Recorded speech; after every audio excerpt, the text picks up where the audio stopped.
एक समय की बात है। पहाड़ों के बीच बसा एक छोटा सा गांव था।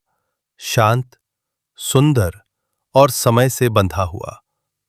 वहीं गांव में रहता था एक लड़का, आरव, जो हमेशा सपनों में डूबा रहता। वो अक्सर आसमान को देखता और खुद से पूछता, क्या मेरा कोई उद्देश्य है इस जीवन में? लेकिन उसका ये सपना सिर्फ उसके मन तक ही सीमित था, क्योंकि दुनिया उसे कमजोर, निकम्मा और असफल कहती थी। उसके पिता किसान थे और चाहते थे कि आरव खेतों में काम करे, लेकिन आरव का दिल हमेशा कुछ अलग करने को कहता था। गांव के लोग कहते, ये तो सपनों में उड़ने वाला लड़का है, कुछ नहीं कर पाएगा। वो हर दिन सुनता, सहता और चुपचाप मुस्कुराता, लेकिन अंदर ही अंदर एक तूफान पल रहा था। एक रात जब सब सो रहे थे, आरव चुपचाप उठा, एक छोटा सा थैला लिया, उसमें कुछ रोटियां, एक किताब और अपनी मां की दी हुई भगवान की मूर्ति रखी और निकल पड़ा।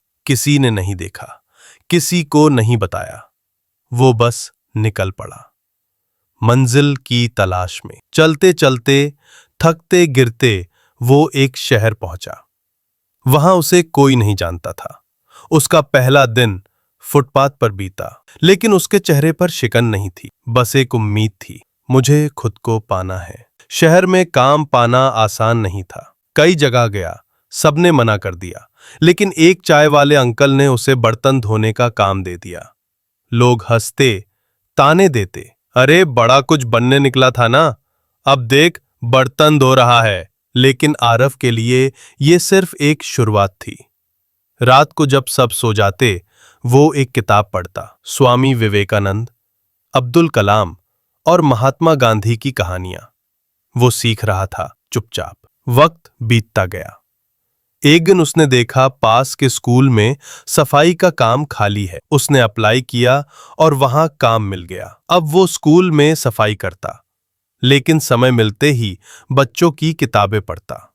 स्कूल की एक टीचर मिस अंजलि ने एक दिन देखा कि आरव बच्चों की छोड़ी हुई किताबों से कुछ लिख रहा है।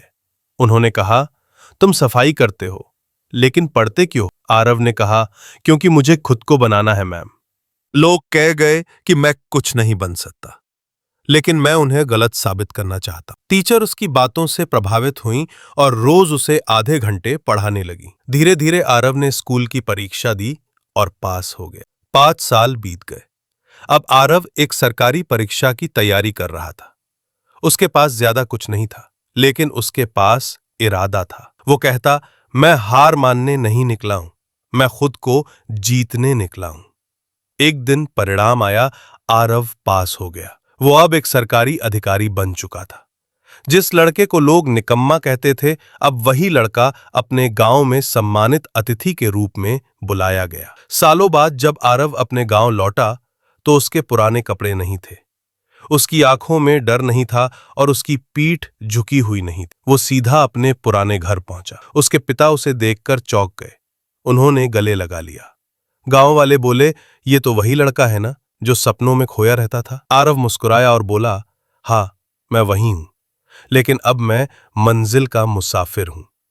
मैंने अपने डर, अपने दर्द और अपनी असफलताओं से लड़कर खुद को पाया है, और यही मेरी सबसे बड़ी मंजिल थी। मंजिल कोई स्थान नहीं होती, बल्कि वो यात्रा होती है जिसमें हम खुद को ढूंढते हैं।